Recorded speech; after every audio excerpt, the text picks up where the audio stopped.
soit Jésus-Christ. Sa grâce et sa paix soient avec vous. Je suis tombé un jour sur un entretien vidéo de la chaîne YouTube Thinker of You avec Idriss Aberkane, un personnage surprenant, tant par sa faconde que par ses titres et fonctions universitaires fortement contestés, sur lesquels je ne vais pas m'arrêter. Internet en parle suffisamment. J'ai été prédoctorant de l'école normale supérieure à 19 ans. À 21 ans, j'ai été chercheur invité à Stanford, 20 ans précisément. La voie des 3 doctorats normal sup, dont un doctorat de l'école polytechnique, visiting scholar à Stanford, affiliate scholar 8 ans à Stanford, professeur à Centrale, chargé de cours. Polytechnique, ils ont dit que c'était pas Polytechnique. Ils n'ont rien dit du tout. Ouais. J'ai un doctorat, je suis docteur de l'école polytechnique. Question d'Internet. Comment a-t-il fait pour faire 3 thèses de 2013 à 2016 ? J'ai beaucoup travaillé. Il y a des gens qui ont du mal à voir ça, qui ont du mal à se rendre compte de ça. Je travaille comme un taré. Je fais à peu près des journées de 15 heures depuis 2006.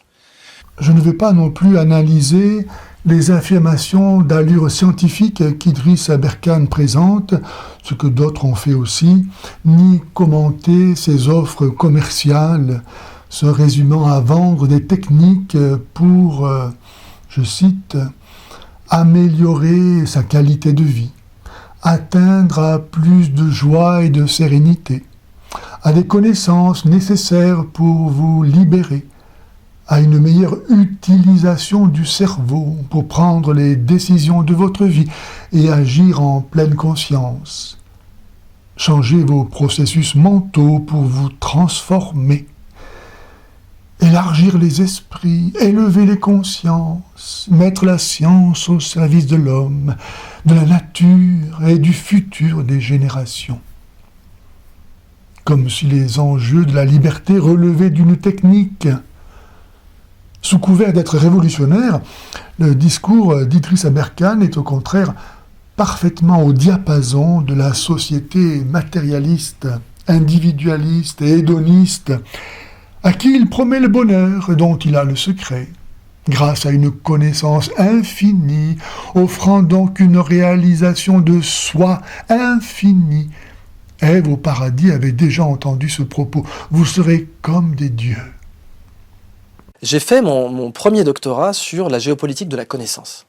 Et l'idée que la connaissance permettait de transcender des conflits. Dans une société démocratique où l'exaltation de l'individualisme conduit au totalitarisme, le contrôle social prend la forme de l'offre du bonheur.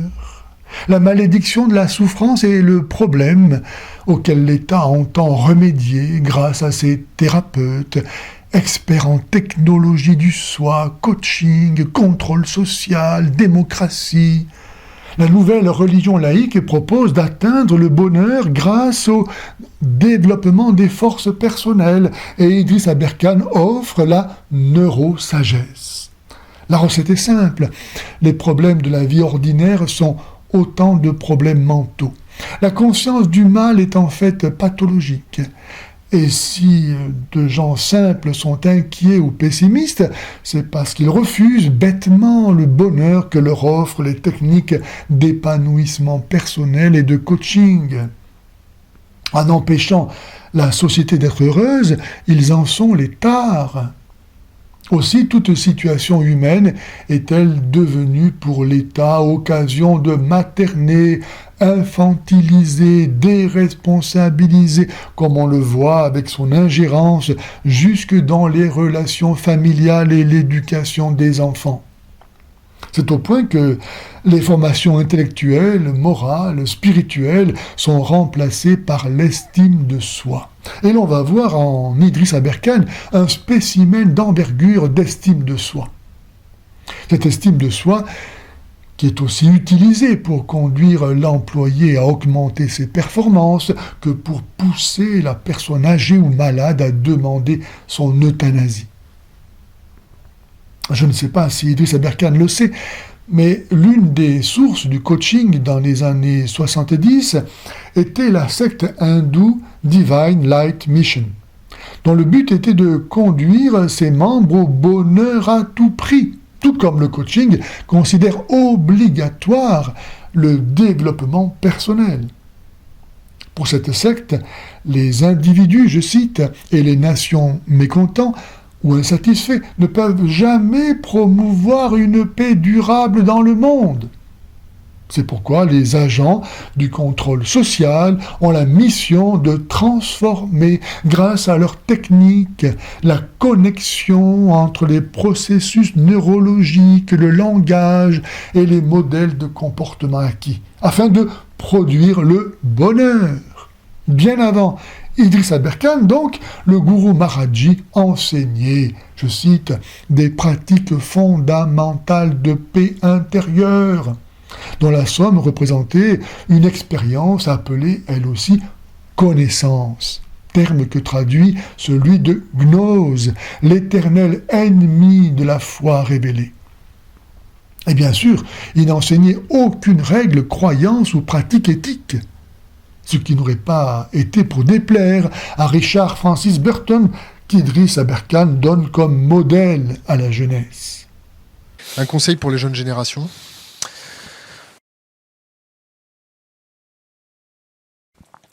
Richard Francis Burton. Il faut savoir que ce Richard Francis Burton se déclarait fier d'avoir commis tous les péchés du décalogue et qu'il avait entre autres habitude, lors de ses voyages, de mesurer la longueur du pénis des hommes qu'il rencontrait. Dans cette vidéo, je vais dévoiler du discours d'Idriss Aberkan quelques-uns de ces mensonges d'ordre philosophique, historique ou religieux que, curieusement, je n'ai vu nulle part encore être dénoncés. Crois en Dieu. Alors voilà, du coup, on verra tu la gardes de côté. Non, t'inquiète pas, on est multitâche. Alors, tu sais qu'Einstein avait répondu à cette question, et je ne peux pas faire de meilleure réponse que lui, de Plus je toute fais de la évidence. science, plus je crois en Dieu, c'est ça ? Non, moi je parle plutôt de dites-moi ce que vous appelez Dieu, je vous dirai si j'y crois. Est-ce que t'as un ami imaginaire ? Quand j'étais petit, ouais. Mais maintenant, je me parle à moi-même.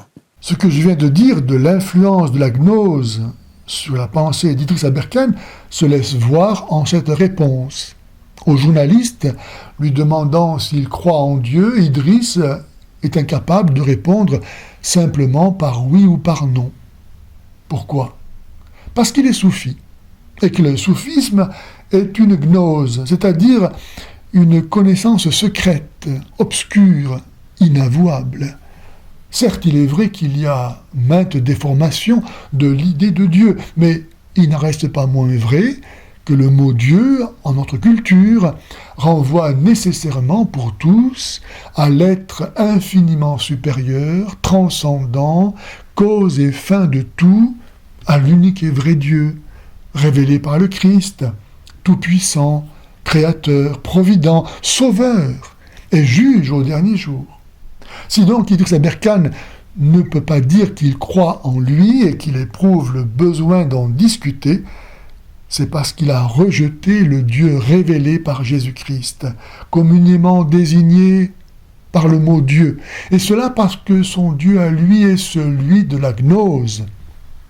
Or, tout comme Satan, ayant rejeté Dieu pour se vouloir lui-même Dieu, sans Dieu et donc contre Dieu, la gnose enseigne à l'homme que Dieu est à inventer, ce qui finalement et immanquablement conduit à se découvrir soi-même Dieu. Et c'est ce dont va témoigner Idriss dans cette vidéo. Et déjà ici, quand il était enfant, il avait une relation avec Dieu, mais maintenant qu'il a été endoctriné par la gnose soufie, il a remplacé sa relation avec Dieu par la relation avec lui-même. Il se parle à lui-même. Il n'a plus besoin de parler avec Dieu, qui est devenu un être imaginaire. Mais prenant la place de Dieu, il se parle à lui-même. Voilà où conduit la gnose, à couper l'homme de Dieu pour prendre sa place.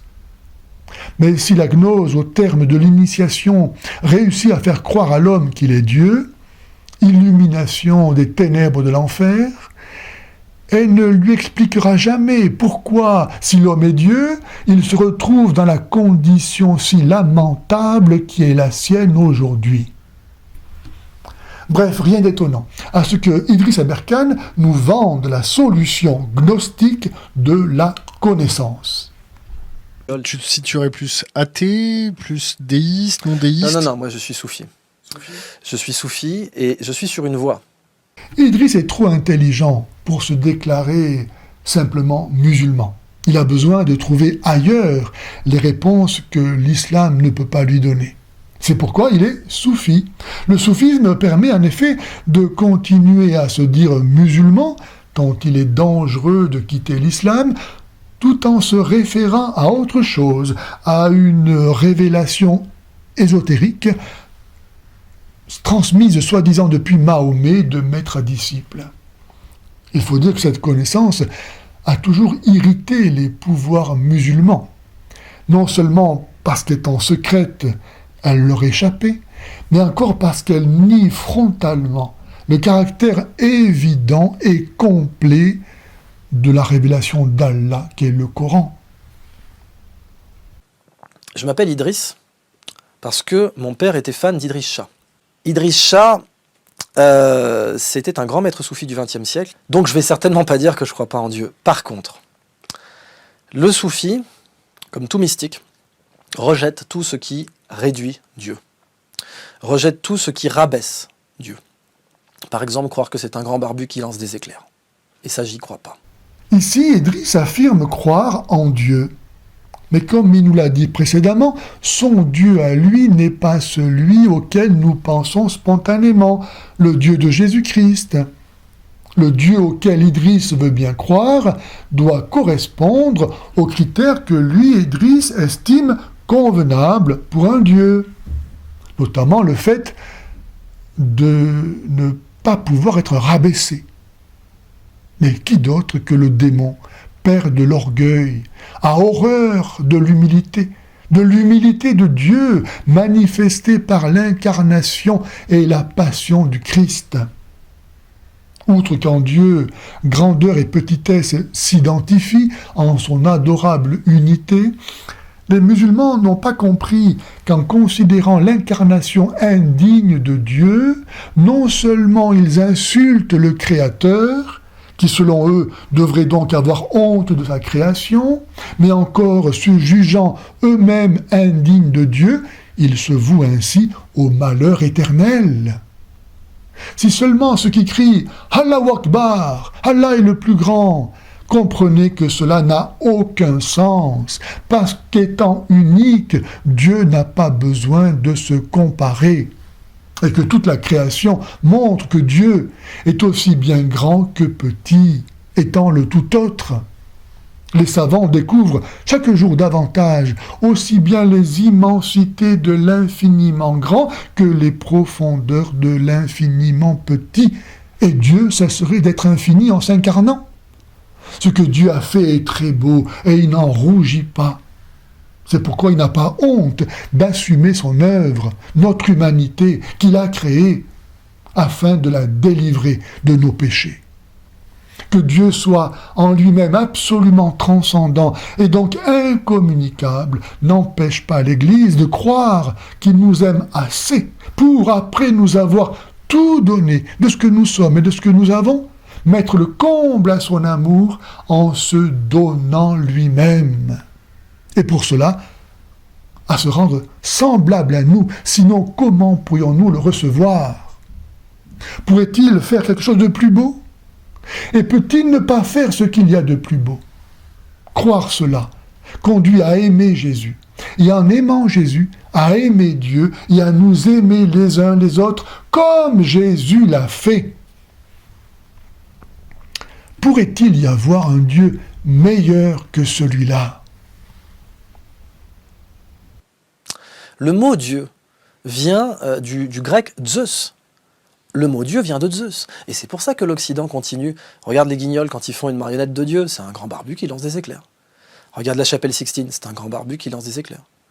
Tout d'abord, Dieu ne vient pas du grec Zeus, comme l'affirme avec tant d'aplomb Idriss, mais du latin Deus, apparenté à la racine indo-européenne Deivo, désignant la lumière du jour. Ce mot, à la différence de Zeus, qui renvoie à un personnage connu de la mythologie grecque, ne dit rien sur Dieu. C'est un mot sans visage, qui désigne un être absolument transcendant. Mais la bonne nouvelle est que ce Dieu, par définition inconnaissable, a bien voulu se faire connaître, se révéler, raison pour laquelle il nous a parlé, par les prophètes d'Israël, puis de façon définitive et parfaite, par le Messie, sa parole incarnée, qui s'est présenté comme le Fils, renvoyant de ce fait à celui qu'il a appelé Abba, Père. Il nous a ainsi révélé que Dieu est relation, communion de personnes, amour, trinité. Dieu n'est donc barbu dans la chapelle Sixtine que parce que les chrétiens ont voulu annoncer celui que Jésus a appelé Père, lui dont les pères de la terre reflètent un peu l'image et peuvent justement être caractérisés par le fait qu'il porte une barbe, privilège que n'ont ni les femmes ni les enfants. Quant au fait que Zeus portait aussi une barbe et lançait des éclairs, cela tient à l'intuition des peuples cherchant depuis toujours à connaître Dieu, dont leur parlait la tradition primitive issue du paradis terrestre, et à leur volonté de se le représenter, expression inconsciente de leur désir de son incarnation. Et telle est la correspondance de la révélation chrétienne avec les mythes païens, qui est souvent présentée, en particulier par l'islam, comme preuve du caractère soi-disant idolâtre du christianisme, alors qu'elle est une preuve de la justesse de la réponse apportée par le Christ à l'attente universelle d'un sauveur promis à l'aube de l'humanité et dont toutes les cultures et civilisations ont gardé plus ou moins obscurément le souvenir. L'Église sait lire dans les paganismes la tradition primordiale révélée à Adam et Ève, et elle a la joie d'annoncer à tous les peuples son accomplissement en Jésus le Messie. L'historien juif Daniel Boyarin, notamment, a montré que l'idée de consubstantialité du Messie avec Dieu n'était pas une innovation chrétienne, mais était déjà présente dans la littérature pré-rabbinique et dans la Bible elle-même. Je le cite, « Les idées de la Trinité et de l'incarnation, ou du moins les germes de ces idées, étaient déjà présentes parmi les croyants juifs longtemps avant que Jésus n'apparaisse.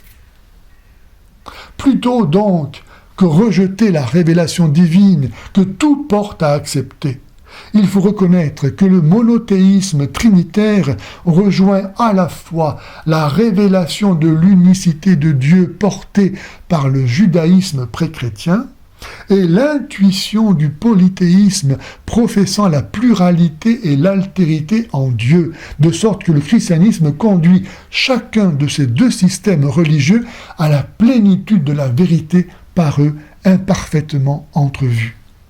Dieu aurait-il pu faire à l'humanité en quête d'unité métaphysique et religieuse un don plus parfait que le christianisme ?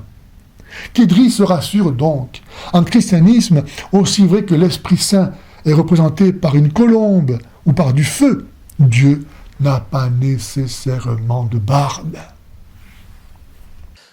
Le Coran, quand je l'étudie, je suis extrêmement parcimonieux. J'y vais tout doucement, tu sais, tu as 7 niveaux de lecture, et je veux surtout me garder de l'arrogance qu'on peut avoir quand on maîtrise trop bien par cœur la surface, si tu veux, quand on peut citer des passages. Mais qu'est-ce que vous racontez ? 7 niveaux de lecture, et pourquoi pas 36 ou 15 000 ? Plus c'est creux, et plus il faut faire de l'esbrouf pour s'illusionner et tromper le nigo. Pourquoi cherchez-vous à nous et certainement aussi à vous faire croire que vous comprenez quelque chose au Coran ? Personne ne peut rien comprendre à ce texte qui n'a ni queue ni tête, passant sans cesse du coq à l'âne, tant il est fait de briques et de brocs. Même Allah reconnaît qu'il est le seul à pouvoir le comprendre. Sourate 3, verset 7. Dès lors, pourquoi s'intéresser au Coran ?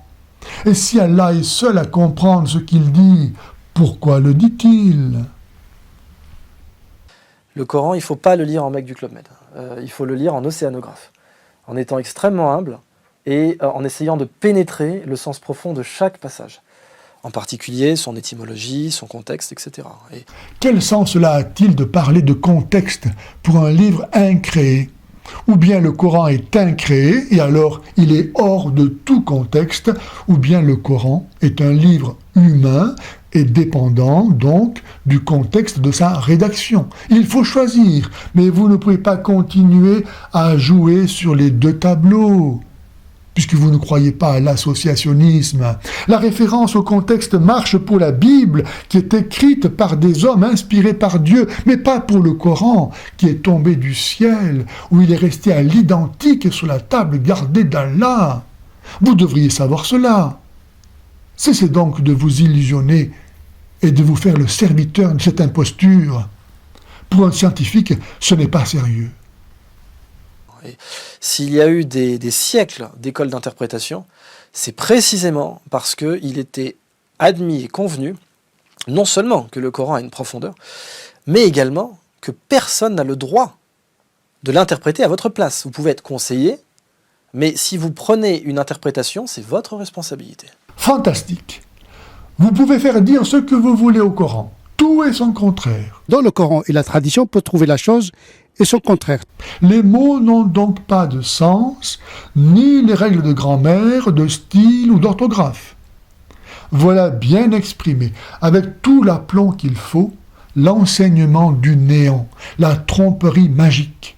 Vous serez comme des dieux, il vous suffit de le dire pour que ce soit.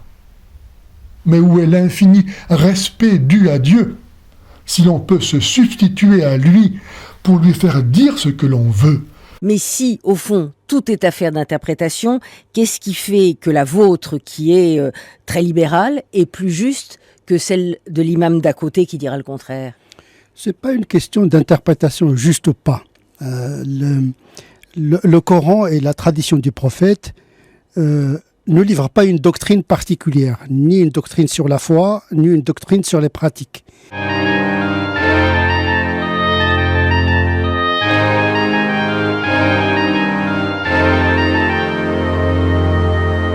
Alors la doctrine, qui la donne?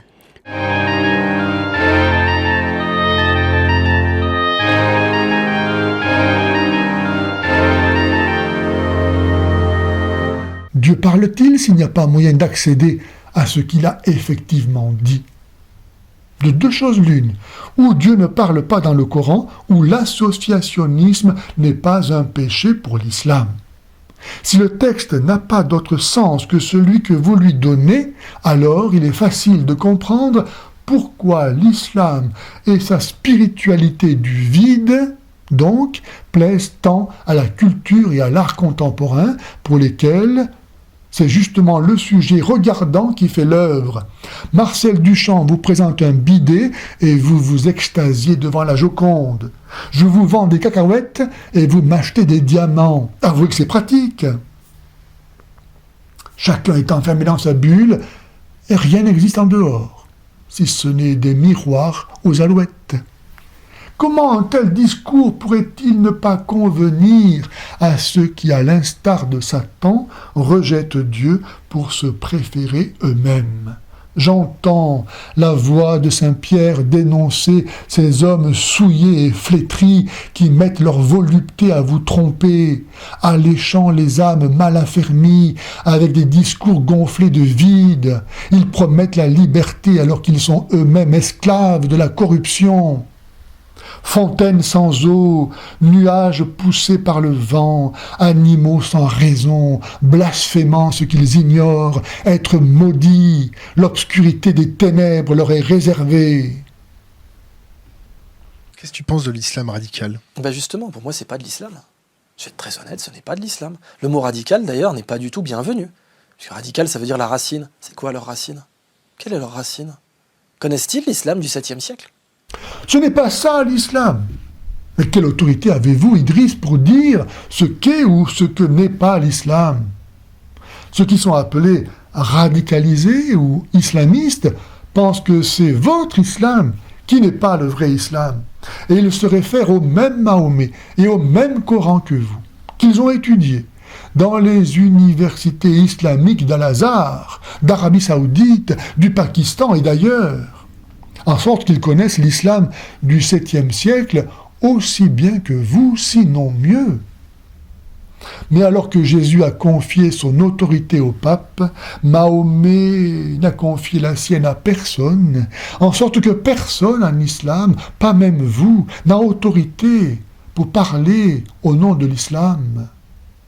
Si vous cherchez vraiment la vérité, le fait que l'islam soit génétiquement incapable d'apporter la paix au monde en raison de cette absence d'autorité divine devrait vous conduire à reconnaître que l'islam ne peut pas venir de Dieu.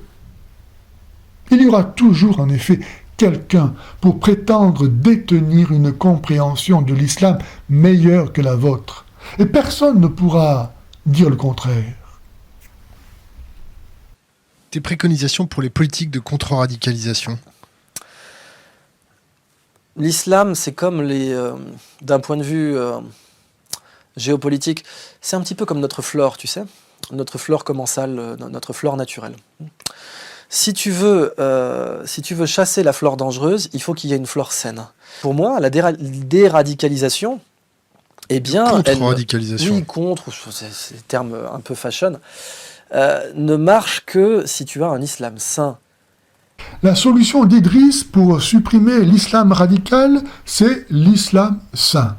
Or, d'où vient le radicalisme de l'islam, sinon de l'islam lui-même? Aussi vrai que sans islam, il n'y a pas d'islamisme.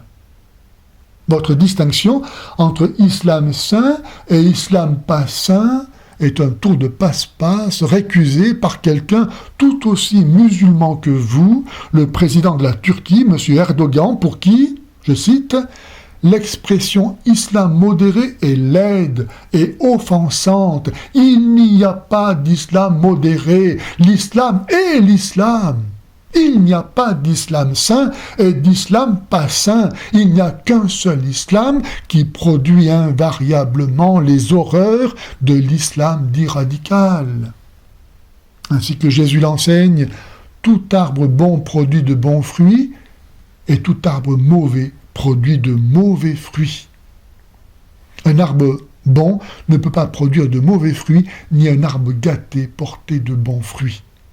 La distinction entre islam modéré ou saint et islam radical ou pas saint a été forgée pour faire accepter l'islam en Occident, mais elle ne repose sur aucune différence fondamentale puisque l'un et l'autre se réfèrent au même Allah, au même Coran, au même Mahomet. Est-ce que l'on dit par exemple qu'une femme est modérément enceinte, ou elle l'est ou elle ne l'est pas? Je pose donc la question. Si un musulman modéré reste musulman, est-ce parce qu'il aime modérément les abominations islamiques ou bien parce qu'il est modérément humain? Un bon musulman est en fait un mauvais musulman. Et la confusion vient de ce qui attribue à l'islam la bonté de la nature humaine, créée bonne, qui réussit à percer chez certains musulmans, préférant obéir à leur conscience plutôt qu'à Allah. La conscience étant l'instance permettant au cœur de tout homme d'entendre la petite voix de Dieu, l'invitant à fuir le mal et à faire le bien. C'est pourquoi les islamistes tuent les musulmans dits modérés au même titre que les mécréants, puisque les uns comme les autres n'obéissent pas au Coran. Suffit-il, face aux attentats, de dire « ce n'est pas ça l'islam » ou bien faut-il reconnaître que les djihadistes ne font que prêcher le Coran et imiter Mahomet? Et qui ne voit que l'appellation islam saint ou modéré suffit à dénoncer l'islam comme étant mauvais en lui-même, puisque si l'islam doit être modéré pour être acceptable, c'est donc qu'il ne l'est pas en lui-même.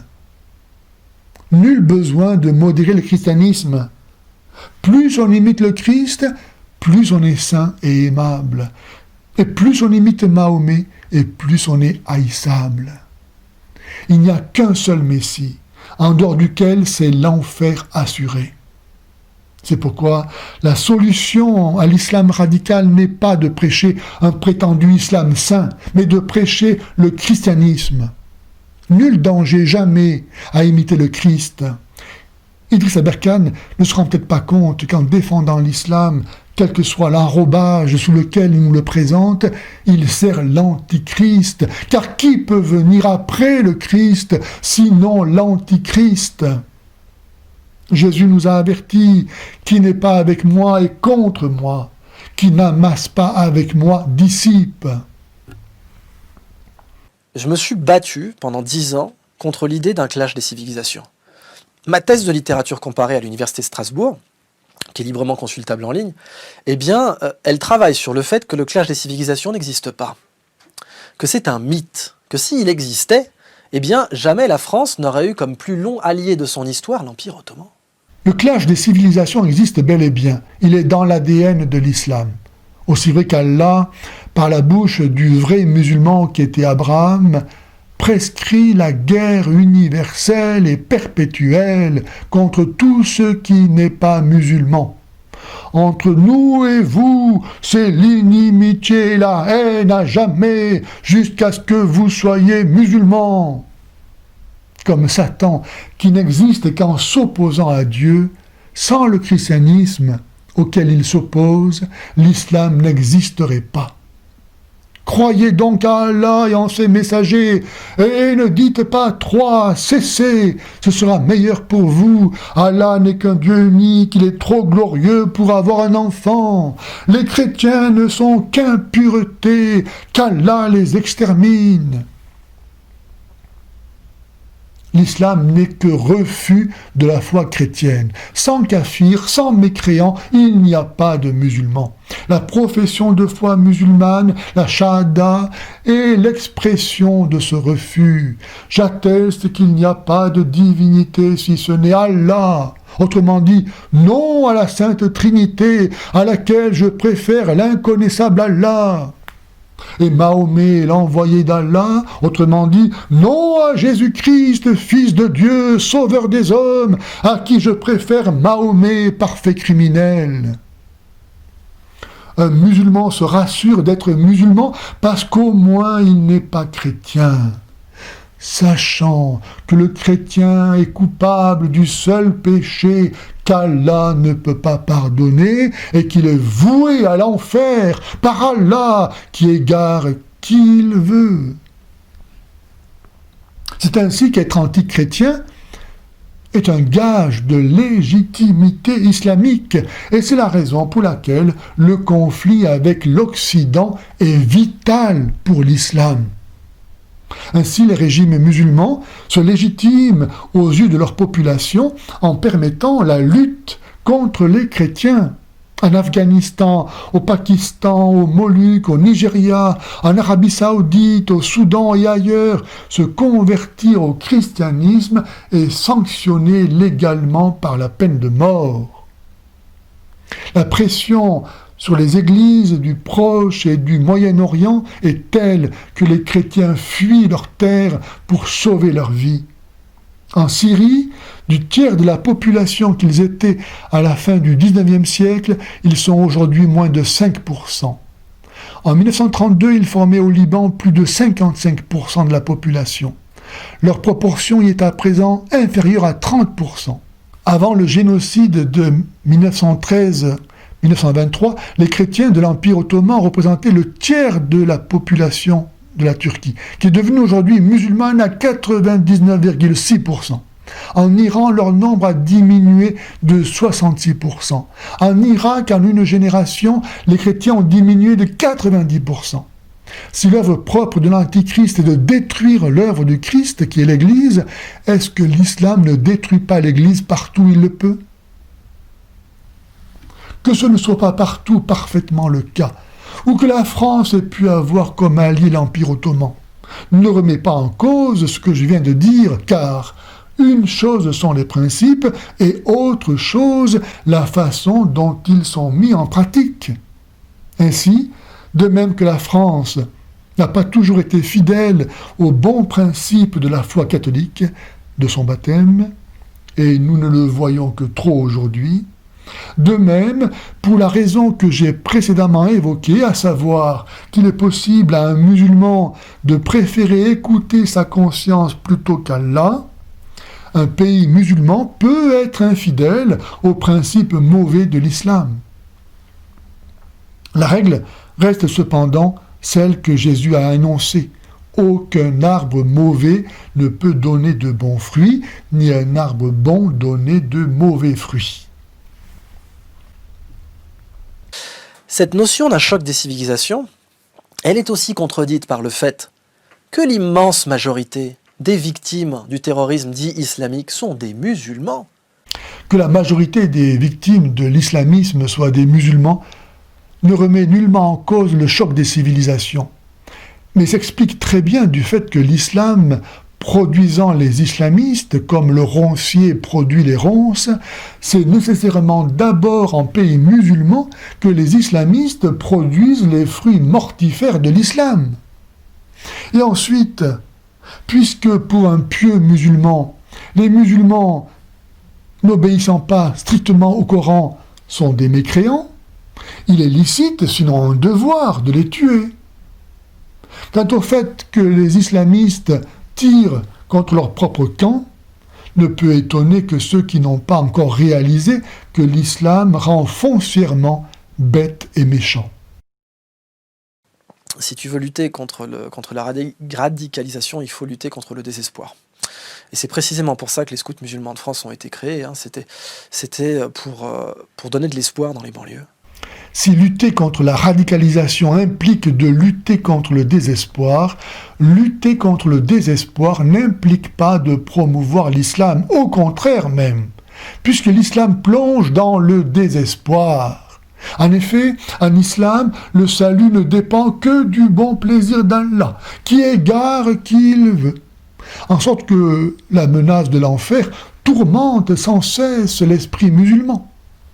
Et le pire est que Allah lui fait croire que le seul moyen d'être assuré d'aller au paradis, et quel paradis, est de mourir au djihad, c'est-à-dire de recevoir la mort en échange de celle qu'il donne, y compris à des innocents.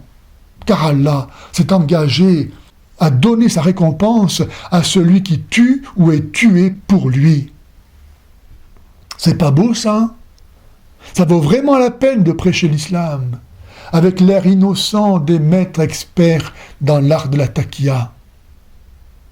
Parmi les radicalisés, tu es le premier à le savoir, il y a tout un tas d'érudits, de gens qui ont Bac+5, qui ont un niveau d'études tout à fait conséquent et qui ne sont pas du tout des paumés comme on voudrait le croire. Ce n'est pas sans raison que depuis le règne du calife abbasside Mamoun, les pays arabes ont traduit autant de livres que l'Espagne en traduit actuellement en un an.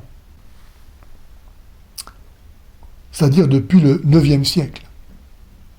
Tandis que Jésus nous donne son esprit pour nous introduire dans la vérité tout entière, Allah assujettit le musulman à l'ignorance. Ô vous qui avez cru, ne posez pas de questions sur certains sujets, cela pourrait vous nuire. Et comme les sujets ne sont pas précisés, tous sont évidemment suspects. Allah dit encore, « En vérité, nous avons proposé le dépôt de la foi aux cieux, à la terre et aux montagnes, mais tous ont refusé d'en assumer la responsabilité et en furent effrayés, alors que l'homme, par comble d'ignorance et d'iniquité, s'en est chargé. » Allah reconnaît donc que son message est pour les créatures sans raison et que l'homme qui l'accueille, c'est-à-dire le musulman, est un abîme d'ignorance et d'iniquité. C'est pas moi qui le dis. Et quelle meilleure critique de l'islam pourrait-on donc trouver que le Coran, lui qui méprise l'homme et avoue être fait pour des êtres sans raison? Pour moi, quand tu décides de tuer quelqu'un en te faisant sauter et que c'est pas pour de l'autodéfense immédiate, ouais, pour moi, t'es paumé, parce que c'est contre-productif ce que tu fais et ça ne va pas servir la cause que tu défends. Attention, nous touchons ici un sommet. Sans s'en rendre compte, Idriss Aberkane nous montre ici le pouvoir de l'islam de transformer en assassins les âmes qu'il soumet. En effet, pour lui, tuer autrui en dehors du cas de légitime défense n'est pas condamné parce qu'un meurtre est un acte monstrueux toujours condamnable, mais parce qu'un tel acte ne sert pas la cause. Autrement dit, comme tous les djihadistes, terroristes et psychopathes, Idriss Aberkane fonctionne avec le principe que la fin justifie les moyens et qu'il n'y a pas d'acte bon ou mauvais en soi, mais seulement en fonction de l'intention qui motive leur exécution. On dénonce l'islamophobie d'un côté, et puis avec véhémence, parce qu'on est énervé, je comprends, quand on attaque ta religion, c'est forcément énervant. Donc, bah. Quelle mystification! Quelle imposture! L'islam se plaint d'être l'objet d'attaque, mais celles-ci ne sont jamais que de la légitime défense. Et en effet, qu'apporte l'islam au monde? Et que pourrait-il apporter après la venue du Christ? Qui ne voit la différence entre Jésus et Mahomet, l'Évangile et le Coran? Pendant 6 siècles, le christianisme vivait très bien sans l'islam, et montre par là qu'il n'a pas besoin de l'islam pour exister. Par contre, l'islam ne peut pas exister sans le christianisme, puisque sa raison d'être est de le calomnier pour justifier son usurpation. Le propre de l'imposteur est de se faire passer pour ce qu'il n'est pas, et de calomnier autrui. Et c'est cela qui caractérise l'islam. Il faut avoir le courage de le dire pour la gloire de Dieu et le salut du monde. Un ex-musulman me disait récemment hésiter à quitter l'islam de crainte de déplaire à Allah. Mais je vous le dis, ne craignez pas de déplaire à Allah qui n'existe pas, mais craignez de déplaire au seul et vrai Dieu et à son Messie. Qui peut venir après le Christ, sinon l'Antichrist ? Il faut rappeler les faits historiques. Les faits sont têtus. Mais oui. Rappelons, alors tu sais que bon, les faits, c'est pas tellement un mot que j'aime, parce que comme disait Nietzsche et puis Richard Francis Burton, il y a surtout des perspectives, mais des choses de base. Tu sais qu'on a retrouvé dans une tombe viking une bague avec marqué « Au nom de Dieu, le clément, le miséricordieux ». Parce que les vikings faisaient du commerce avec Bagdad au IXe siècle. Et qu'il y a des vikings qui se sont convertis à l'islam. Mais quelle blague! Effectivement, une bague de l'ère viking a été retrouvée en Suède avec l'inscription « Pour Allah ». Mais cela ne dit pas que la personne qui l'a portée savait ce que signifie l'inscription, et encore moins qu'elle s'était convertie à l'islam. Tous les top modèles qui portent aujourd'hui des croix en pendentif ne sont pas pour autant des chrétiens. De plus, cette bague est l'unique objet trouvé en cette région, attestant d'un lien avec l'islam. Mais peu importe, l'apologétique musulmane, comme vient de le dire Idriss, ne s'intéresse pas tant aux faits, c'est-à-dire à la réalité, qu'aux perspectives, c'est-à-dire à la manipulation des faits. Et c'est ainsi qu'à partir de cette bague, Idriss en arrive à dire que des vikings s'étaient convertis à l'islam. C'est comme cela que s'est bâti l'islam sur le mensonge. Je rappelle que la société viking et celle de Mahomet reposaient toutes deux sur le pillage, la capture et la vente d'objets précieux et notamment d'esclaves qui ont fait les frais de leurs relations commerciales. Si Jésus annonce que tous les hommes créés par l'unique et même Dieu sont frères en lui, Allah, par contre, interdit l'abolition de l'esclavage et octroie à Mahomet le 1/5 des esclaves qu'il capturait. C'est pas beau, l'islam ? L'expression du travail d'arabe viendrait du fait, positif donc, que Haroun al-Rachid avait offert un clepsydre, une horloge à eau, à Charlemagne, et que cette horloge s'étant détraquée, personne à la cour, je ne sais pas si on pouvait dire cour à l'époque, ne pouvait la réparer, et que Charlemagne aurait dit « laissez, c'est du travail d'arabe ». Parce que travail d'arabe à l'époque signifiait hautement mathématique. Voici un nouvel et magnifique exemple d'apologétique musulmane. Pour vanter la soi-disant excellence de la civilisation musulmane, Idriss Aberkane nous parle de machines si compliquées que seuls les Arabes, qu'il confond avec les musulmans, auraient été capables d'inventer et donc aussi de réparer. Ainsi, de l'horloge à eau offerte à Charlemagne par le calife Haroun ar-Rachid, laquelle se serait détraquée. Mais quelle blague! Une horloge à eau est si simple qu'elle ne peut pas se détraquer. En effet, elle n'est constituée que de 2 récipients superposés dont l'un reçoit l'eau s'écoulant de l'autre par un petit orifice, ce qui prend un certain temps, une certaine mesure de temps, exactement comme le fait un sablier avec du sable. Voilà le genre de mensonge qu'Idriss est capable de débiter avec l'aplomb du monsieur qui sait tout. Toujours est-il que si remplacer un pot de terre par un autre est un travail hautement mathématique, on comprend qu'il faille attendre encore longtemps avant qu'émergent des prix Nobel à la Mecque ou à Mogadiscio. Les croisades, c'était pas du tout pour aller récupérer Jérusalem au départ, c'était la route de la soie et la route des épices.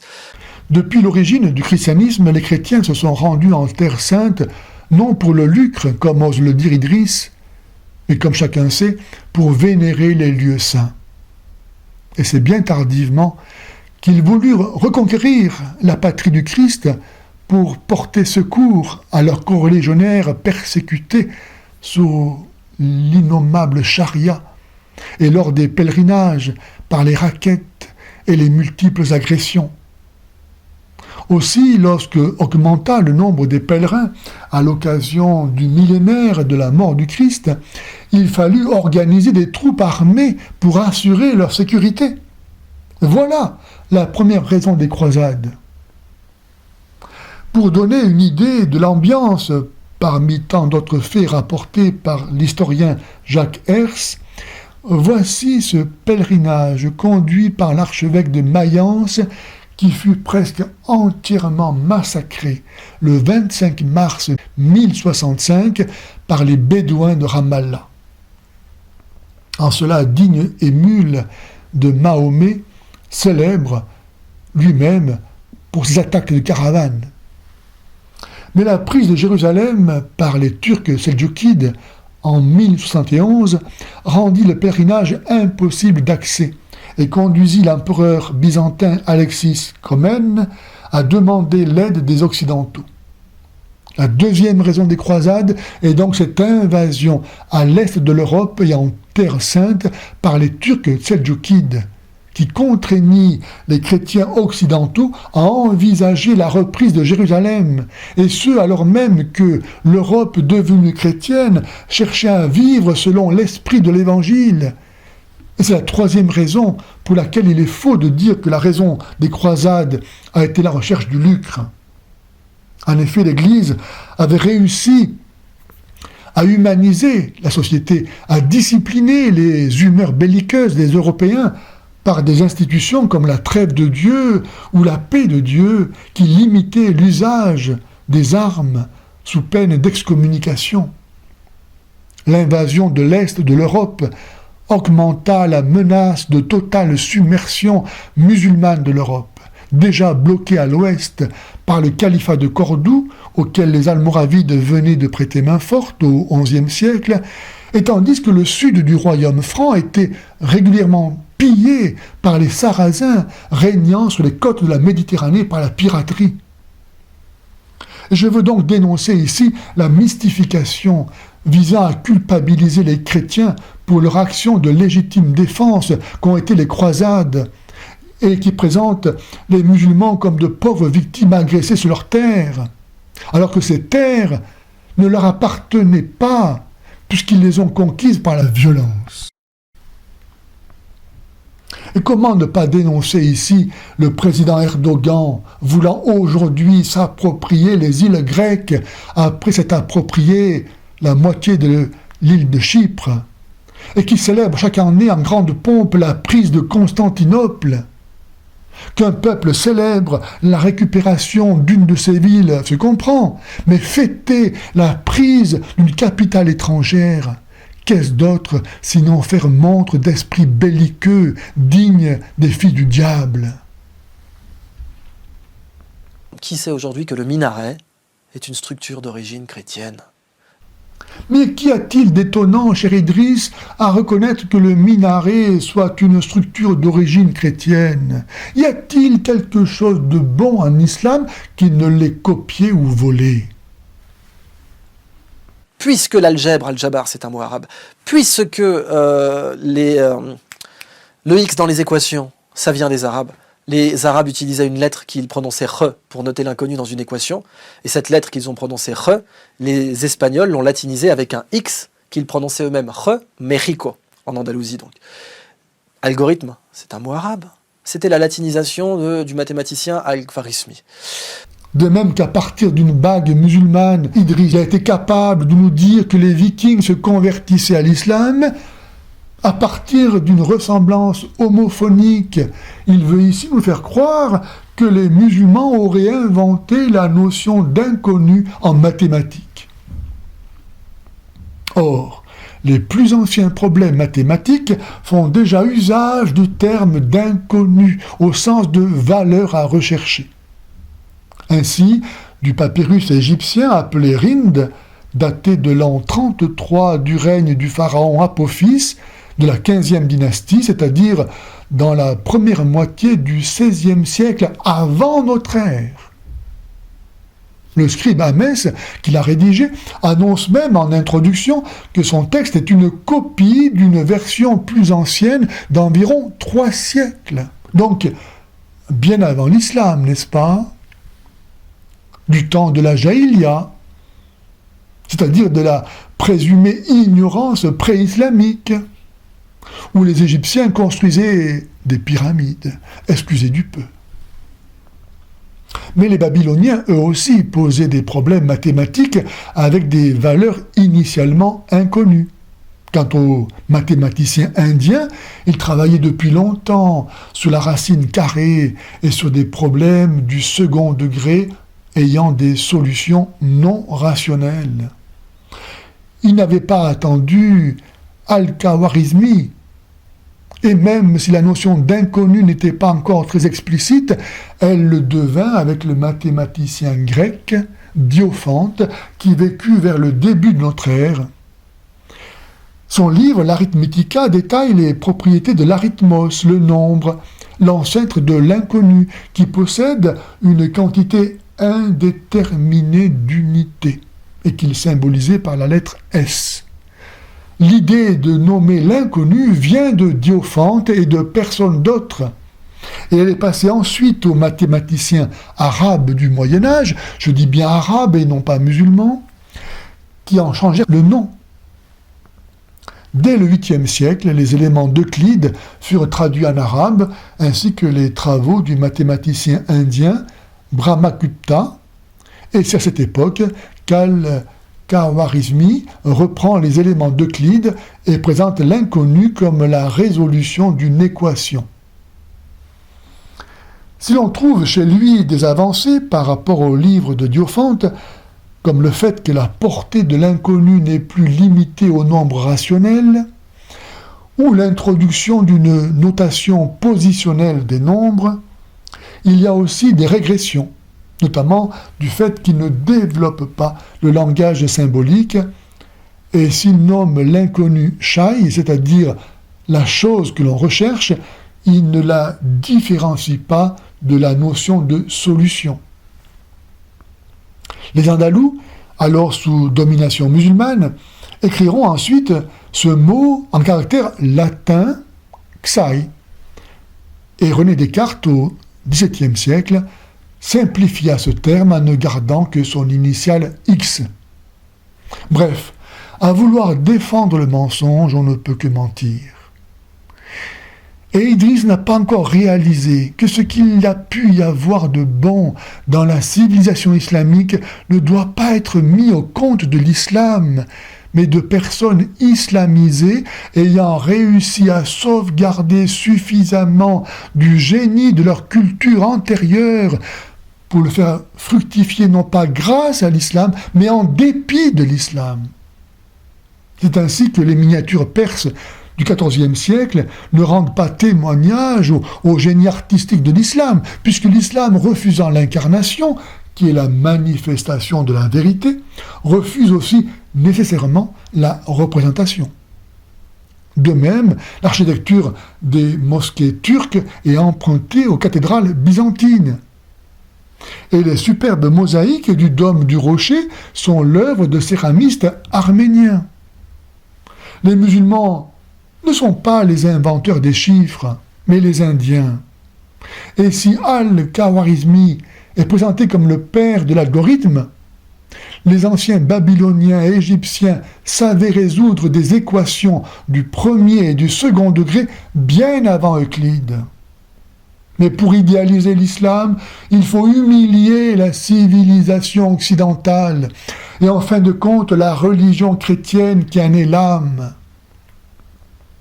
Sans la civilisation occidentale, les musulmans auraient-ils par exemple connu la civilisation égyptienne ? C'est elle qui a inventé l'horloge à eau, et non pas la civilisation musulmane, comme voudrait nous le faire croire Idriss. Par contre, la mystification et la réécriture de l'histoire relèvent manifestement de la science islamique. Un conseil pour les jeunes générations ? D'impérissable, une bouteille à la mer. Richard Francis Burton, n'attendez d'applaudissements que de vous-même. Vous n'êtes libre que, d'ailleurs c'est ce que dit Burton précisément, il vit le plus noble et il meurt le plus noble, celui qui fait et qui suit ses propres lois. Et cette capacité à avoir son législateur intérieur et à s'y suivre, à s'y fixer, à ne pas vivre dans les idées des autres, ce qu'avait dit Steve Jobs à ce fameux discours de Stanford. Ce qui est vrai, c'est-à-dire que quand vous vivez dans les dogmes quand vous vivez dans un dogme, vous vivez dans la pensée de quelqu'un d'autre. N'attendez d'applaudissements que de vous-même. C'est impressionnant. Comme l'amour de soi, préféré à l'amour du vrai Dieu, conduit à la vanité, à l'insignifiance, à l'autosatisfaction, à l'aveuglement de l'esprit. Quel est le minable, le vaniteux, le vicieux, l'orgueilleux, le criminel qui n'est pas capable de s'applaudir lui-même pour cacher à sa conscience la laideur de son âme? Attendre d'être félicité par Dieu, l'unique et vrai Dieu, voilà qui est autrement plus exigeant. Le plus libre et le plus noble serait celui qui suit ses propres lois. Mais quelle bêtise! Une loi, par définition, suppose l'altérité, soit de Dieu, soit de l'État, et des intérêts en commun qu'il s'agit de respecter. Tout le contraire donc de ce que raconte Idriss. Mais il est vrai que lorsqu'on se prend pour Dieu, on peut bien aussi se donner des lois, ce qui permettra de les transgresser sans craindre de déplaire à leur auteur. Un dogme, par définition, est une affirmation considérée comme fondamentale, incontestable et intangible, formulée par une autorité légitime. Pour les catholiques, les dogmes sont l'expression certaine de la vérité révélée par le Christ une fois pour toutes. Quel bonheur donc de pouvoir bâtir sa vie sur du solide et échapper ainsi à la fuite perpétuelle vers l'absurde. Combien malheureux et misérable est celui qui méprise le témoignage que Jésus est venu rendre à la vérité au prix de sa mort et de sa résurrection, pour lui préférer l'inanité et bientôt la folie de son propre moi, gonflé d'orgueil puant et criminel. Refuser de vivre dans la pensée de notre, c'est se prendre pour le meilleur, pour le centre du monde, pour l'unique. C'est refuser d'accueillir et d'être accueilli, et donc d'aimer. C'est se vouer à la solitude, à la stérilité, et en fin de course à l'enfer. Mais comment cet autre, qui est Dieu, pourrais-je ne pas vouloir vivre avec lui dans sa pensée par laquelle il m'a créé et par laquelle il me donne maintenant d'être. Comment pourrais-je ne pas faire mienne cette pensée de Dieu pour être ce qu'il veut que je sois et qui ne peut être que bon? Si les gens savaient qu'ils vont en enfer, ils donneraient leur vie au Christ.